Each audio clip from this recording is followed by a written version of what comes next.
안녕하세요. 저는 30대 초반 평범한 주부입니다. 드디어 봄바람 휘날리는 봄이 왔네요. 그러나 1년 전 제 마음은 차가운 겨울 같았습니다. 왜냐고요? 결혼을 반대했던 시모 때문이었죠. 저 역시 축복받는 결혼을 하고 싶었습니다. 그런데 그게 참 말처럼 쉽지 않더라고요. 말로만 듣던 시집살이 그걸 제가 겪었습니다. 시집살이 그게 남의 이야기인 줄 알았는데 그게 제 인생에 찾아왔어요. 어떻게 된 사연인지 한번 들어봐 주시겠어요? 그럼 지금부터 제 이야기를 듣고 댓글로 소중한 의견 남겨주세요. 일단 제 인생은 정말 파란만장했습니다. 눈 떠보니 전 가족이 없는 고아였어요. 제 나이 4살 전은 그 어린 나이에도 알았습니다. 저를 지켜줄 수 있는 가족은 이 세상 어디에도 없다는 사실 말이죠. 그 때문인지 일찍 철이 들었고 나이에 비해 조숙하다는 말도 많이 들었습니다. 그래도 나름 구김살 없이 잘 컸어요. 고아원 친구들과 아무 문제 없이 또 열심히 공부하며 나름 재밌게 살았습니다. 수능이 끝나고 20살이 되자 저는 독립을 하게 되었어요. 저에게는 꿈이 있었습니다. 대학교는 가지 않았고 바로 중소기업에 취업하게 되었어요. 바로 일을 해서 제 힘으로 돈을 벌고 싶었습니다. 정말 악착같이 20살 때부터 돈을 모으고 일했어요. 그곳에서 우연히 지금의 남편을 만났습니다. 아빠 같은 또 엄마 같은 포근한 사람이 남자친구면 좋겠다고 평소 생각했는데 지금의 남편이 딱 적임자였어요. 늘 성실하고 말을 따뜻하게 해주는 남자였습니다. 지민아, 너 그때 보니까 온몸을 덜덜 떨면서 추워하더라. 아침 출근길에는 추워. 옷 제대로 입고 다녀. 아, 그리고 이거 은근 환절기라 조심해야겠어. 어? 이게 뭐야? 지민이 비타민 좀 사왔어. 이거 후기 1등이더라고. 좋은 거래 꾸준히 먹어봐. 오빠가 떨어지면 또 사줄게. 어머, 고마워. 오빠 안 그래도 비타민 챙겨 먹으려고 생각했는데, 역시 오빠는 센스쟁이 아직 해줄 게 많이 남았는데, 이 정도로 센스쟁이라고 기대해. 짐이나 난 너한테 부족함 없이 사랑 줄 거야. 알지? 고마워, 오빠. 정말로 3살 차이 나는 준호 오빠는 처음부터 저에게 무한 사랑을 주었습니다. 홀로 자취하는 저에게 반찬도 만들어주고 이불이며 베개며 각종 편한 친구들, 또 영양제까지 풀코스로 챙겨주는 자상함 1등 남자친구였어요. 그래서 저는 자연스럽게 결혼까지 생각하게 되었습니다. 고아라는 사실 때문에 항상 주눅이 들어 있었는데 오빠를 만나고 나서는 그런 생각을 까맣게 잊어버렸어요. 저의 자존감 지킴이었습니다. 그리고 시간이 흘러 저희는 결혼 허락을 받으러 오빠네 집에 가기도 했어요. 기본적으로 저는 가족이 없었기 때문에 항상 자신감이 없었습니다. 그럴 때마다 오빠는 당당해지라고 이야기해 주었죠. 게다가 결혼 허락을 받으러 가기 전까지 시댁에서는 저의 이런 상황을 아예 모르셨습니다. 굳이 미리 알 필요는 없었거든요. 기회도 없었습니다. 그러나 이제 결혼을 앞두고 있으니 용기 내서 직접 말씀드려야겠다고 생각했어요. 일단 오빠네 가족은 시어머님 여동생, 그리고 오빠, 이렇게 3명이었습니다. 오빠도 아버지를 일찍 여의고 가장으로서 책임을 졌거든요. 시어머님도 그 때문인지 아직은 경제활동을 하시며 활발하게 지내고 계셨습니다.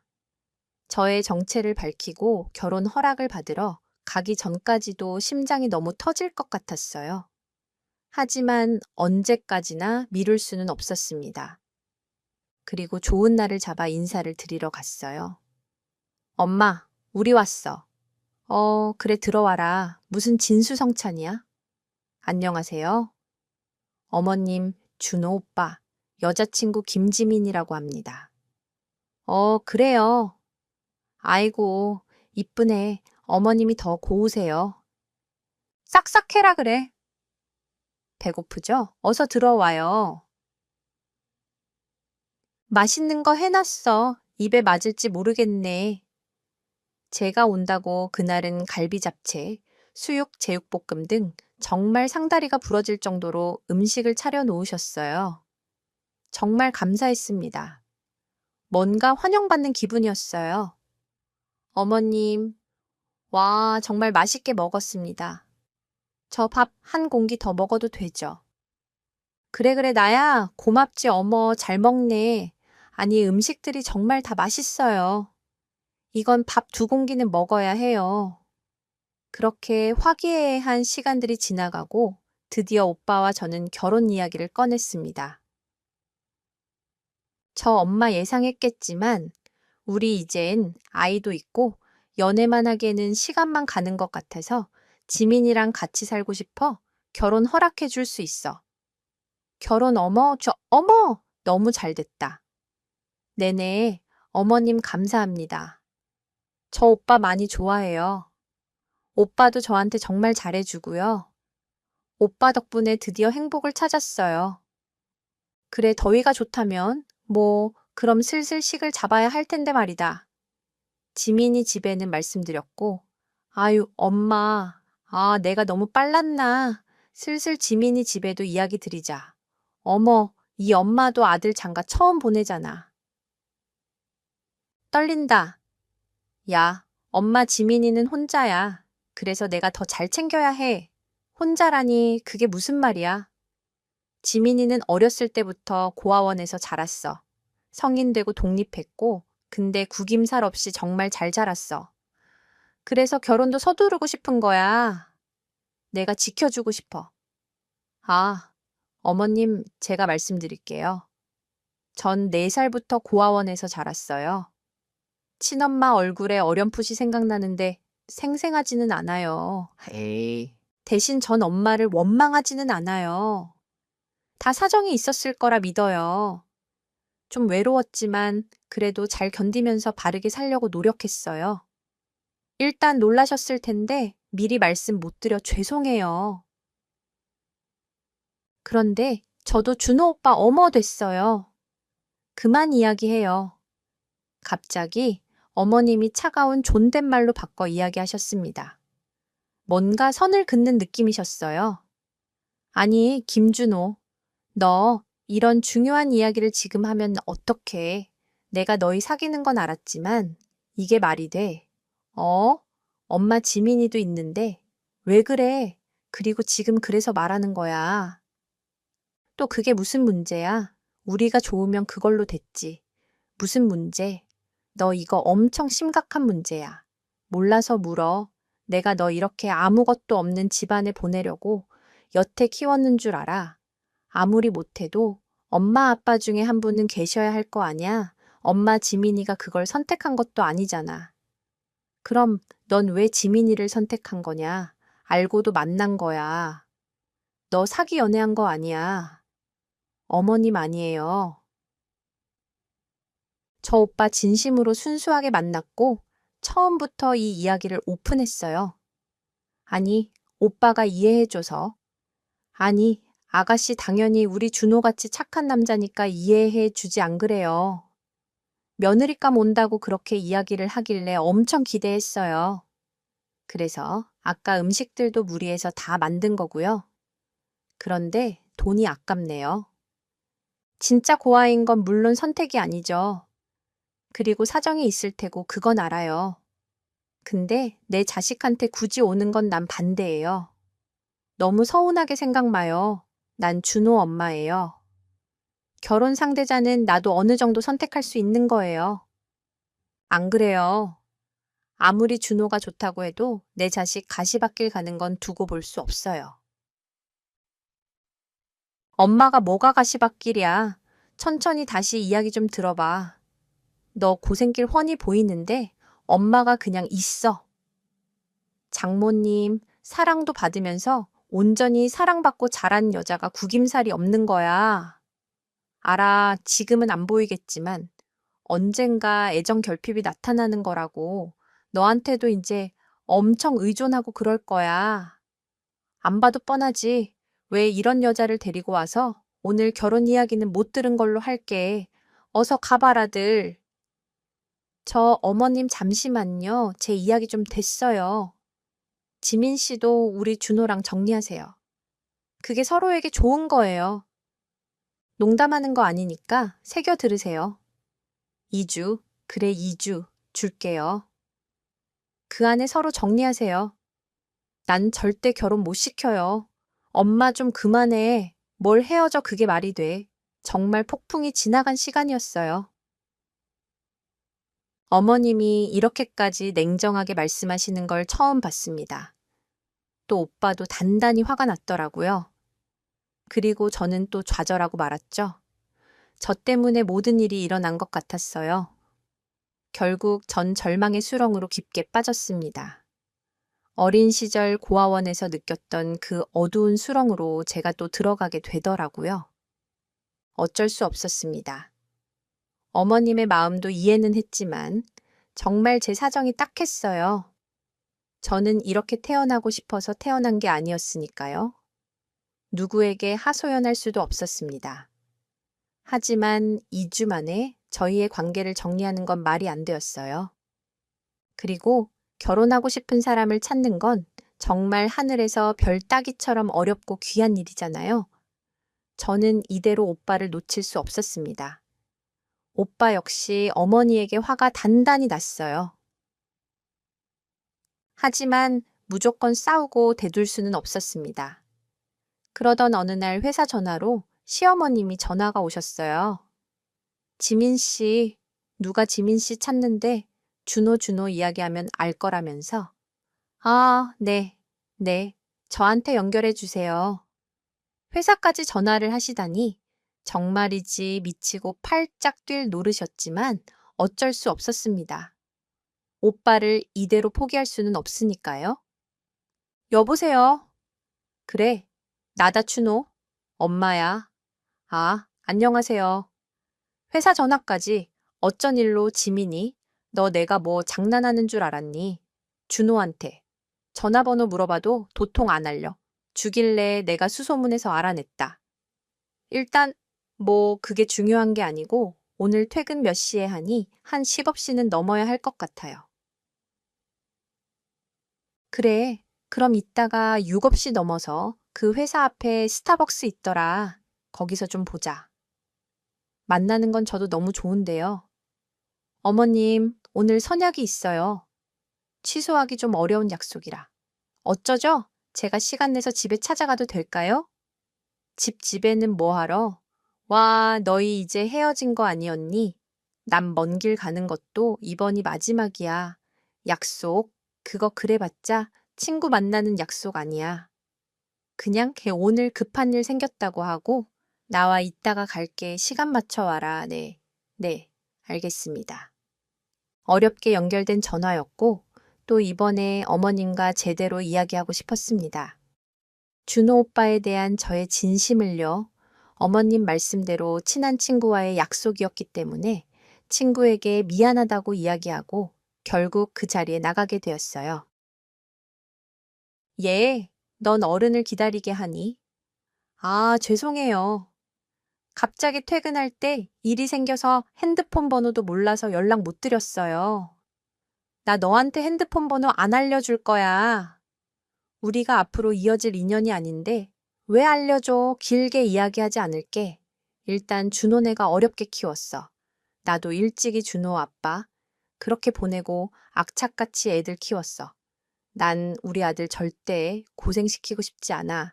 지민이 너도 물론 잘 자랐겠지. 그런데 말이다. 고아원 고아 출신 그 꼬리뼈 평생 따라다니는 거야. 나 너무 밉게 생각하지 마라. 부모 없는 자식, 그거 정말 안 겪어본 사람은 모르는 감정이지. 우리 준호도 아빠 없다고 얼마나 어릴 때부터 기죽을까? 봐, 내가 신경을 썼는데 지민이 너는 둘 다 없으니 어유, 물론 안타까운 일이긴 하다만 그건 그거고 또 결혼은 결혼이다. 앞으로 한평생 살아가는 건데 안 그러냐? 모르게 주눅 들어서 지내면서 그게 내 마음에 다 자리 잡았을 거 아니야. 자고로 사랑도 받아본 사람이 사랑을 줄 수 있는 거야. 지금이야 뭐 결혼하기 전이고 또 이제 막 30대 넘었으니까 응? 그게 가능할 것 같지만 아니야. 너도 모르는 사이 살다 보면 애정결핍 같은 거 반드시 나올 거야. 너도 너 수준에 맞는 사람 찾아라. 당장 준호랑 헤어져 준호가 마음을 못 먹으니까 너라도 전화 차단하고 앞으로 받지 말고 그렇게 지내. 안 그래도 준호 이직하니 많이 하던데. 차라리 잘 됐지. 이직하고 서로 못 멀어지면 마음도 멀어지는 거야. 알겠어. 당장 해결해. 이 문제 진짜 골치 아파. 죽겠어. 어머님 말씀 다 끝나셨어요. 어머님, 저 준호 오빠랑 절대 못 헤어져요. 아니, 안 헤어질 거예요. 오빠도 마찬가지고요. 저희 결혼 약속했어요. 아기 계획도 세우고요. 미흡한 거 많겠지만 믿어주세요. 얘 너가 이러니까 부모 없는 자식 소리 듣는 거야. 어른이 말하는데 뭐 말씀 다 하셨어요. 참나. 참 예의를 밥 말아먹었구나. 너 그렇게 고암 출신 티내면 어쩌지. 앞으로 우리 준호 곁에 얼씬도 하지 마라. 카페에 사람들도 많은데 아랑곳하지 않으시고 고안이 부모 없는 자식이냐 하면서 쩌렁쩌렁 목소리를 크게 울리셨어요. 정말이지. 이렇게 하면서까지 결혼을 해야 하나 싶었습니다. 하지만 당시 제 입장은 을이었어요. 정말이지 갑과 을의 관계가 명확했습니다. 그런데 그 후 준호 오빠가 어떻게 알았는지 어머님이 저를 찾아온 사실을 알게 되었어요. 아무래도 어머님이 모두 전달하신 것 같았습니다. 그런데 오빠는 한다는 성격이거든요. 결국 결혼 안 시켜주면 집 나가겠다고 떼를 쓰고 난리가 났습니다. 완강하게 거부하는 어머님 때문에 오빠는 기어코 그로부터 한 달 후 집을 나오기까지 했어요. 저는 정말이지 중간에서 이러지도 저러지도 못했습니다. 정말 미치겠더라고요. 오빠가 다시 안 보겠다고 선언하자 그제서야 울며 겨자 먹기로 어머님은 결혼을 허락해 주셨어요. 그 결혼 허락도 꼬박 6개월이 걸렸습니다. 그런데 조건이 있었죠. 그건 바로 시댁살이였습니다. 요즘 같은 시대에 시어머님과 함께 사는 게 힘들 거라고 친구들이 뜯어 말렸지만 전 오히려 다행이라는 생각이 들었어요. 사랑하는 오빠와 함께 그리고 그런 오빠를 키워주신 어머님과 함께 살면서 저에게도 가족이 생기는 거라고 믿을 수 있었습니다. 다행히 여동생은 대학 졸업 때문에 근처 기숙사에 나가서 살게 되었어요. 결국 어렵게 결혼을 했고 저에게는 못 말리는 시집살이가 기다리고 있었습니다. 결혼하고도 절 못마땅하게 생각한 시모는 온갖 심부름과 핀잔을 주었어요. 얘, 너 이거 설거지 마무리한 거냐? 네. 어머님, 무슨 문제라도 어릴 때부터 교육을 못 받아서 그런가? 설거지하고 뒤처리를 이렇게 하면 어떡해. 물이 뚝뚝 떨어지잖아. 이러면 식기들 망가져 잘 관리해야 된다고.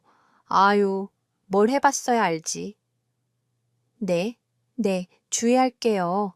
그리고 너 빨래할 때 색깔별로 넣고 있는 거냐?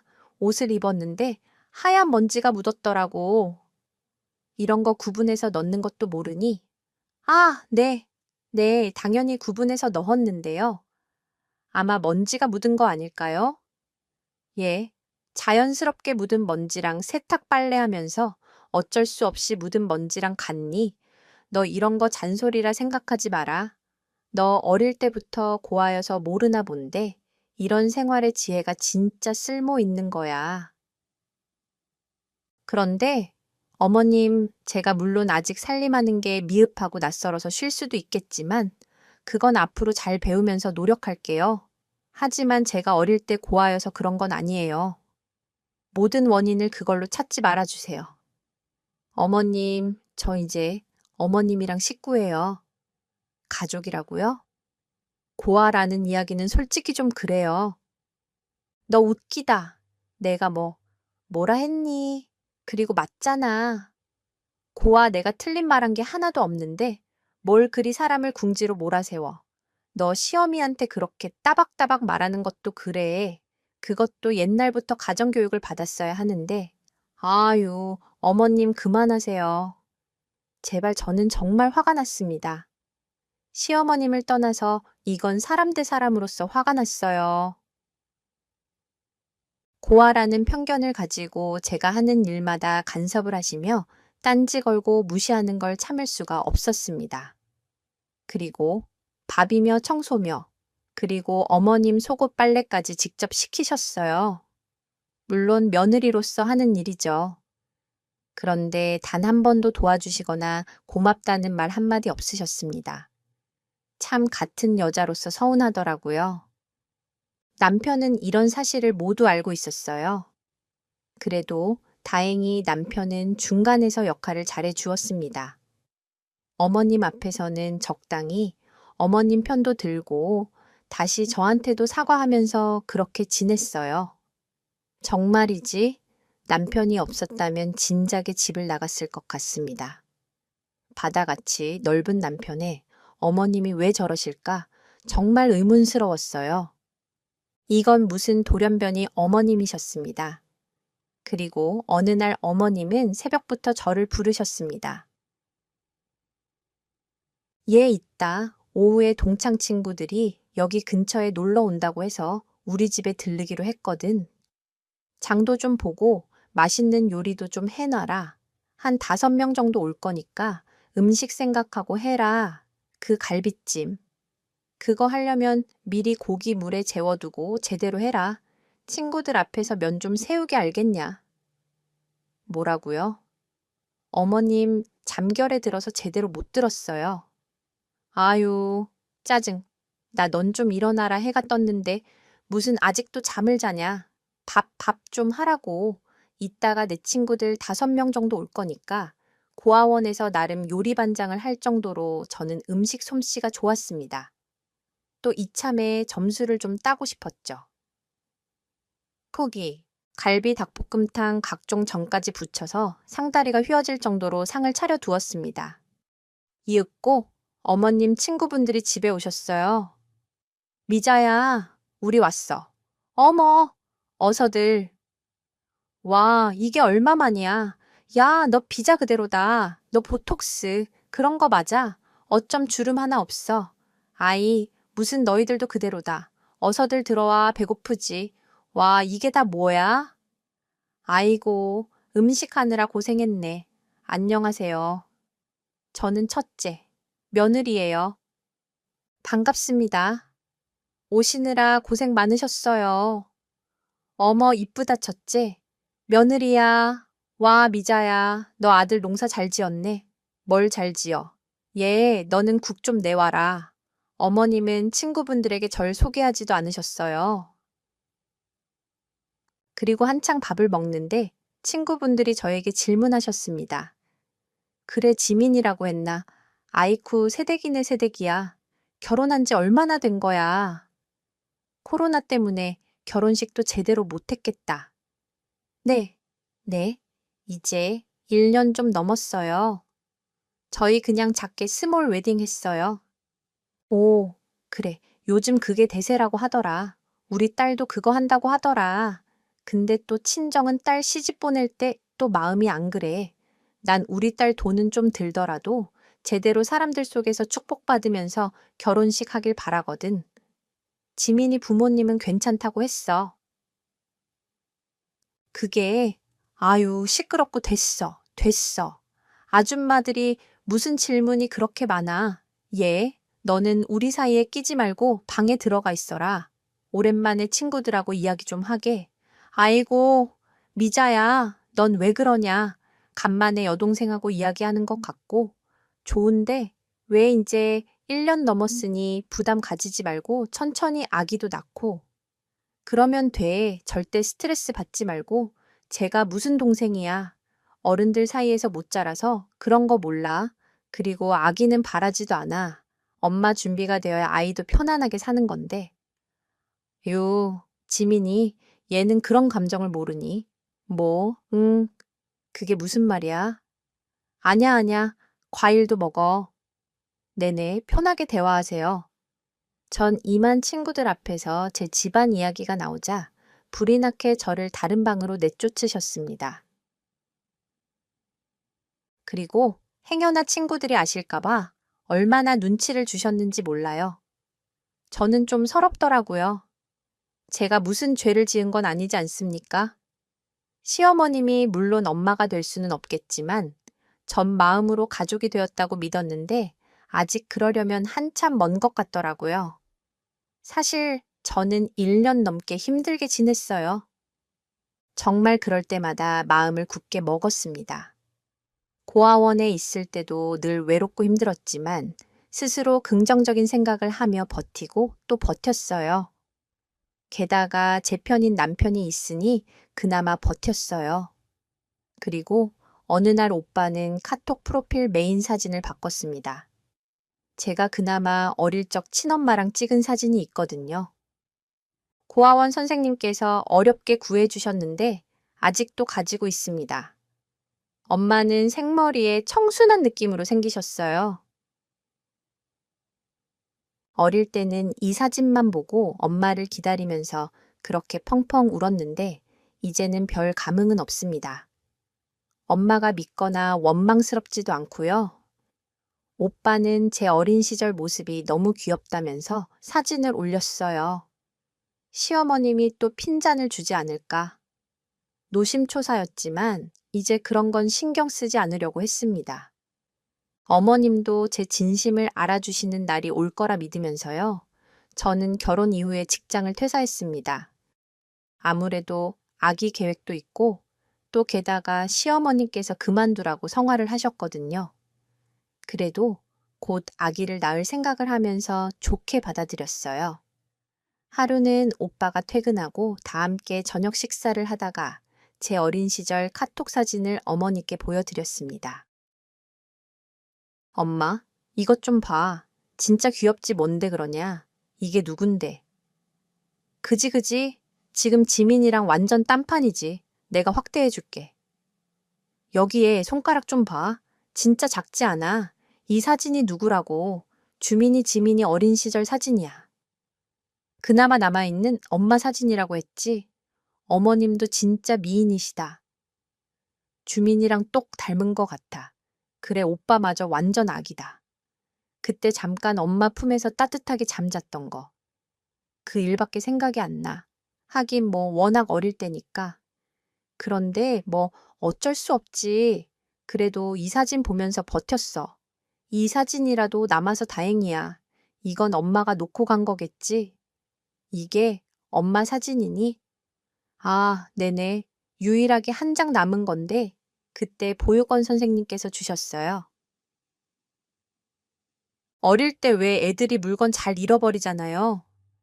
근데 제가 이 사진은 정말 잘 간직했어요. 그래서 여태 남아있는 거예요. 다행이죠. 이렇게라도 볼 수 있어서 나 밥 여기까지만 먹어야겠다. 속이 안 좋네. 왜 엄마 무슨 일 있어? 체했어. 아냐, 니들끼리 먹어라. 나 좀 누워야겠다. 어머님은 사진을 보신 이후로 이상하게 말수가 적어지셨습니다. 카랑카랑한 목소리도 어느새 잦아들었고요. 무슨 이유인지는 모르겠지만 확실히 달라지셨습니다. 다음 날 어김없이 아침을 차리려는데 벼랑간 어머님이 저를 다정하게 부르시며 말리셨어요. 예, 지민아, 아침 이제 차리지 말아라. 네, 매일 아침은 꼭 드셔야 한다고 하셨잖아요. 괜찮아요. 오빠는 어차피 밥 안 먹지만 출근길 배웅하면서 저도 반찬만 몇 개 더 꺼내면 되는데요.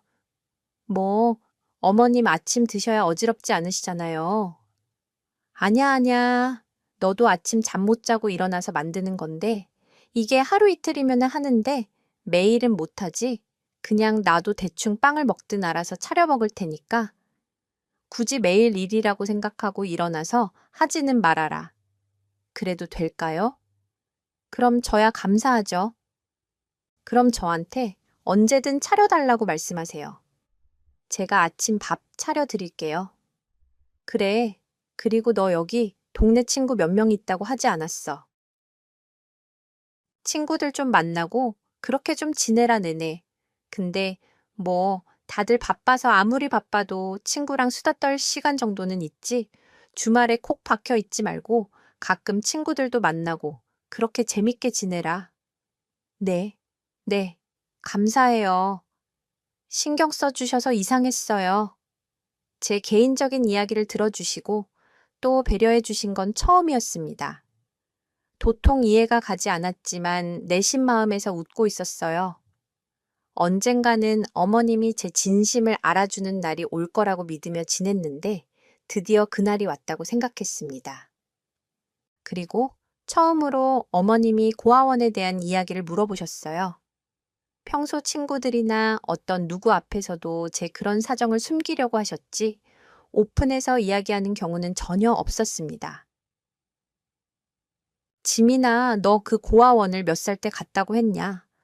아, 저 4살이요. 진짜 그때는 잠깐 어디 친척 집에 놀러 간 줄 알았어요. 아이고, 고생했네. 아니에요.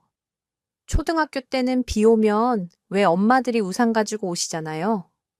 전 그게 그렇게 부럽더라고요. 그러다가 중학교 돼서는 현실을 받아들이고 열심히 공부했어요. 가끔 고아원 출신이라고 하면 편견이 있더라고요. 전 그런 게 싫어서 보란 듯이 더 밝게 더 열심히 살았어요. 대학교를 갈 수 있었는데 그냥 뭐랄까 제 힘으로 일해서 돈을 벌고 싶더라고요. 그러다가 준호 오빠를 만났고요. 그래 잘했다. 고생했다. 어머님이 공감하면서 들어주시니까 저도 모르게 제 이야기가 술술 실타래처럼 나왔습니다. 어디 가서 편안하게 제 이야기를 하지 못했는데 오히려 시어머님 앞에서 이런 이야기를 늘어놓으려니 정말 제 스스로도 이상했어요. 그런데 나쁘지는 않았습니다. 어머님이 아마 정말 진심으로 들어주셨거든요. 그럼 친엄마는 어떻게 된 건지 알아흠. 네네, 그때 고아원 선생님께서 나중에 알려주셨어요. 보육권 오기 전에 일찍이 돌아가셨다고. 그래서 전 엄마 원망 안 해요. 분명히 사연이 있었을 거라 생각해요. 엄마도 어린아이였을 텐데 또 제가 그때 4살이었으니까 분명 그런 결정 쉽게 내리지는 못했을 거예요. 제가 이제 엄마 나이가 되니까 그냥 이해가 되더라고요. 그리고 이제 원망하는 마음도 없고요. 그럼 됐지? 뭐 아참 말이 나와서 말씀드리는 건데요. 사실 제가 엄마 기일을 챙겨요.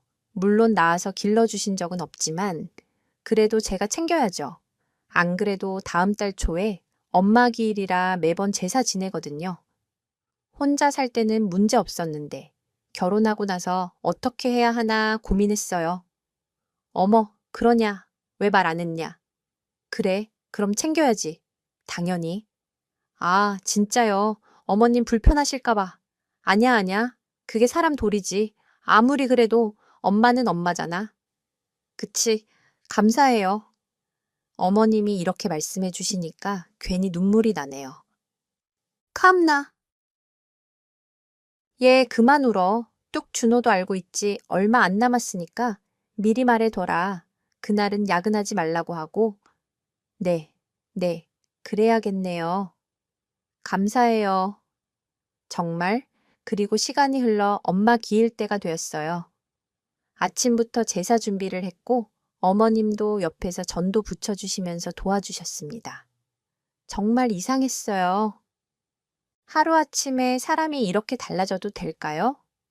저는 눈을 씻고 다시 어머님을 봤습니다. 그런데 온순한 표정으로 제사일을 도와주시고 계셨어요. 전 의심하지 않고 어머님을 믿기로 했습니다.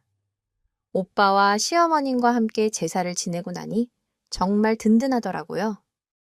평소에도 혼자 지내고 꽤 우울했는데 이제는 가족이 생긴 기분이었습니다. 제사가 끝나고 시어머님은 절 따로 불러서 이야기하셨어요. 지민아, 나 좀 보자. 아, 네네, 무슨 일이세요? 너 이렇게 제사 혼자 지낸 지 얼마 됐니? 아, 한 18살 때부터니까 꽤 됐네요. 누가 시킨 것도 아닌데 이걸 혼자 지냈던 거야. 그냥 그렇게 하고 싶었어요. 낳아주신 엄마에게 예의를 갖추고 싶었어요. 그래도 이렇게 사진이 있으니까 보고 말할 수도 있고 또 제사 지내면서 이런저런 넋두리 하다 보면 엄마를 진짜 만나는 기분이거든요. 저는 어머님은 벼랑간 갑자기 눈물을 흘리셨습니다. 정말 거의 오열하셨어요. 너무 당황했습니다. 어머님 괜찮으세요? 아니, 왜 그러세요? 지민아 이렇게 잘 컸구나. 무슨 말씀이세요? 이게 사람 인연이 이렇게 된다는 게 정말 신기하고 그렇네. 지민이 엄마 사진 다시 보여줄래? 네, 네, 여기요. 내가 결혼하고 동네에서 만난 친한 언니야. 내가 지민이 너희 친엄마를 알아. 너희 엄마 정말 열심히 살았어. 너희 아버지는 교통사고로 일찍이. 너 낳기도 전에 돌아가셨어. 그래서 딸 하나 낳겠다고. 진짜 너희 엄마 고생했지. 시댁에서도 엄청 욕먹고 그랬어. 그때마다 나 찾아와서 울고 그랬고 우리 진짜 친했어. 거의 친자매처럼 지냈거든. 그리고 지민이 너 낳고 3살 때쯤 돼서 갑자기 정말 이유 없이 저 세상 갔지. 시집살이가 대단했는데 아기 낳고 우울증이 왔던 것 같아. 결국 그 후에 내가 너 좀 돌봤거든. 엄마가 살아생전에 나한테 부탁한 것도 있고 늘 지민이 너 엄마는 너 걱정뿐이었어. 자기 잘못되면 믿을 사람이 나밖에 없다면서. 네, 그게 정말인가요? 어머님, 왜 그걸 이제 말씀하셨어요? 그때 나도 사실 시모가 정말 대단했거든. 고모다이다 집안의 반대로 결국 지민이 피 같은 너를 잠깐 맡아 키우다가 결국엔 도저히 나도 손을 쓸 수가 없더라고. 돌볼 수 없으니 어째 그 작은 아이가 어딜 가겠어. 결국 어쩔 수 없이 보육원에 보내게 된 거야. 미안하다. 지민아, 너가 이렇게 바르게 자랐구나. 어머님 그러셨구나. 아니, 어쩜 인연이 이렇게 이어져요. 그리고 초반에 내가 너 고아라고 좀 그랬잖냐. 내가 그때 그 트라우마가 생겼나 봐. 아기를 보육원에 덩그러니 놓아두고 나오는데 내가 얼마나 무섭고 힘들었는지 넌 모를 거야. 그때 이후로 이상하게 어린아이들이 고아라고 하거나 보육원 출신이라고 하면 그때 기억이 나서 나도 모르게 거부 반응이 있었어. 에휴, 내가 너한테 그동안 몹쓸 짓 했다. 미안해서 어쩌냐, 너네 엄마 보기에도 너무 나 부끄럽다 아니에요? 어머님도 어쩔 수 없으셨던 거잖아요. 그리고 저희 엄마 사진이랑 기일도 잘 남겨주셔서 감사해요. 그 사진 보면서 버틸 수 있었거든요. 또 실제로 엄마가 이 세상에 나와 있었구나 하는 마음에 얼마나 다행이었는지 몰라요. 이야기해 주셔서 감사해요. 이윽고 잠시 분리수거를 하러 나갔던 남편도 들어와 이 모든 사실을 전해 들었습니다. 오빠도 울고 저도 울고 시어머님은 다시 또 오열하시면서 저희는 그야말로 눈물바다가 되었죠. 그럼 나 초등학교 때 어렴풋이 기억나. 같이 봉사활동 같은 거 가지 않았어. 혹시 거기가 지민이가 있던 곳이야. 그래. 어머, 너 기억하는구나. 맞아. 지민아 내가 준호 낳고 초등학교 한 3학년 땐가. 그때 갔었어. 너 잘 살고 있는지 보려고. 그때 넌 7살이었지. 잘 살고 있길래 나중에 좋은 곳으로 입양 가기를 바랄 뿐이었지. 와, 대박. 내가 지민이를 그 어릴 때 잠깐 만났었네. 기억은 안 나지만 그때부터 인연이 이어진 거잖아. 우와, 정말 대박이다. 오빠, 이게 무슨 일이야? 내가 어쩐지 오빠만 보면 마음이 편안해지고 그랬잖아. 타고 오빠를 진작에 봐서 그랬나 봐. 뭐, 얘들아. 아니, 지민아, 이제 시어미가 아니라 그냥 엄마라고 생각하고 대해라. 내가 그동안 정말 미안했다. 아니에요. 어머님도 쉽지 않은 선택이셨을 텐데, 저 며느리로 받아주시고, 이렇게 멋진 준호 오빠 키워주셔서 정말 감사해요. 정말 엄마가 좋아하실 것 같아요. 그래, 그래. 네 엄마 정말 곱고 예뻤는데, 갑자기 그렇게, 아이고, 엄마 그만하셨거 봐. 내가 여자분은 있다고 했지. 지민이랑 이제 딸처럼 지내셔 기분이다. 우리 이번 주말에 여행 가자 좋지. 그래. 그리고 지민아, 너 이제 넌 아이답게 꾸미고 재밌게 살아. 그리고 다시 일도 나가렴. 아직 아기 계획 없으니까 천천히 알아보면서 파트타임이라도 좋으니까 그렇게 바깥 일도 하면서 내 꿈 찾아라. 네, 네, 알았어요. 어머님 감사해요. 저희는 정말 드라마 같은 극적인 스토리를 만나게 되었습니다. 여러분도 들으시면서 믿기 힘드시죠? 저 역시 그랬어요. 이건 정말 만들라고 해도 만들지 못하는 이야기니까요. 그런데요, 가끔은 현실 이야기가 더 드라마 같더라고요. 저도 직접 겪었으니까요. 여러분도 주변에 혹시 고아로 힘들게 자란 분들이 계신가요? 그럼 편견을 가지지 말고 따뜻하게 바라봐 주세요. 그들도 그렇게 살고 싶어서 선택한 건 아니니까요. 저희는 자주 가족 여행도 다니면서 행복하게 잘 지내고 있어요. 저를 마음으로 대해 주시니 저도 역시 잘해 드리고 싶었습니다. 또 하나의 엄마를 얻은 기분이에요. 여러분도 주변 사람들의 사정을 깊게 들여다보시면서 관계를 만들어 보세요. 사연이 없는 사람들은 없는 것 같습니다. 또 한 발자국 물러나 그 사람을 바라보면 생각보다 이해하는 마음이 생길 수 있어요. 봄바람 휘날리는 봄이 왔네요. 여러분, 마음에도 늘 행복한 봄바람이 불면 좋겠습니다. 그럼 지금까지 제 이야기 들어주셔서 감사해요. 감사합니다.